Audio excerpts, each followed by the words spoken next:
Certainly. It's their right to in know. any country, right? Exactly. It's their right to know.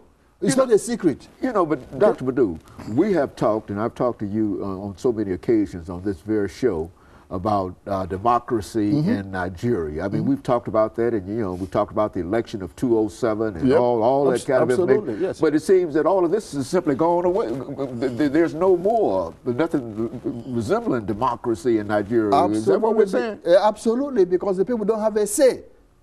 They have a say in what those supposedly imposed on them are doing. They don't have a say at all. Okay, they don't have nothing to say. Okay, the governors come here when their wives are pregnant to have their babies here. And you wonder, what about your hospital there? Okay, now the poor person in that country can afford to do that. That's right. Yeah, let him or her go there and die. No problem. We can afford to come here. I asked one of my friends in the State Department a few months ago, you know, that said, why don't the State Department say, hey, any governor in Nigeria, when you're sick, don't come here.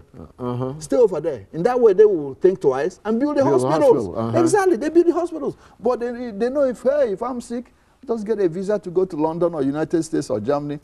Let the poor man die. No need building hospitals. That will continue. And that, as I said that to even the Assistant Secretary of State, when he talked about, you know, community involvement in trying to change Nigeria, I say, hey, you all got to help Nigerians.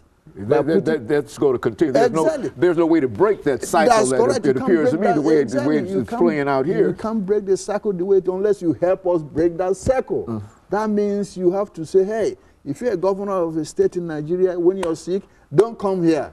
Stay over there. In that way, you have to build that hospital, or otherwise you die like the regular people.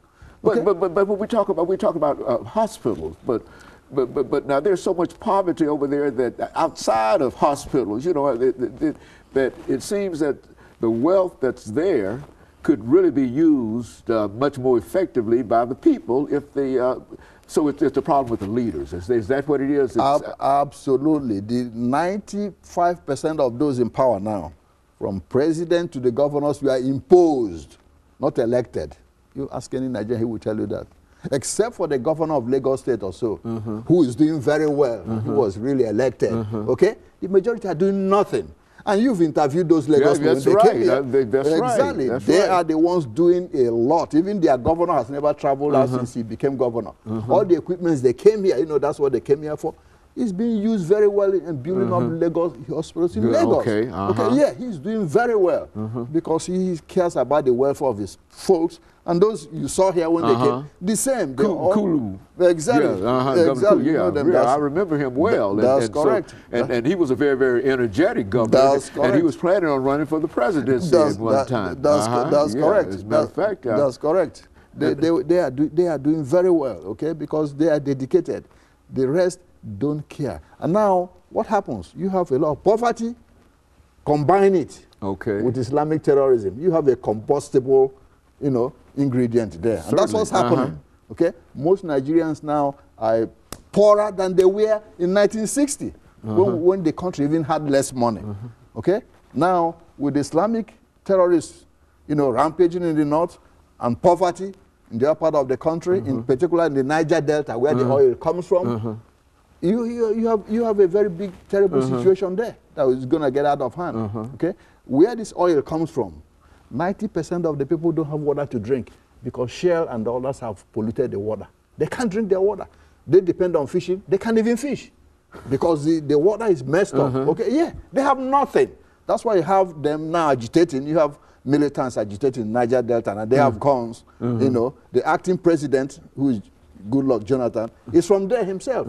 And they are telling him, hey, if you don't do something, we will keep fighting. We're not going to give up until, you know, we make sure that we get what we deserve.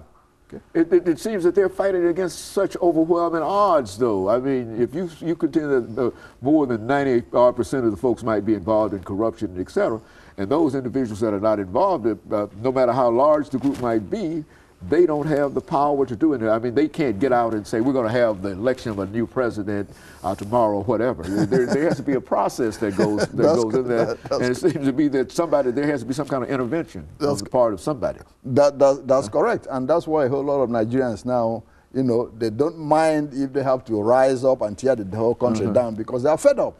You know, most of the governors, all they do is travel down here, launder millions of money stolen, and go on back. Dr. LMadu, we're going to have to call an end to this for today, but we certainly want to bring you back and to continue on this as an issue, because I think that it has tremendous impact, and we're not just talking about an out-of-the-way kind of situation. We're talking about the the largest, and most populous country in Africa, 50 million people, and so that should have some impact upon somebody somewhere. And of course, we want to deal with that with you the next time.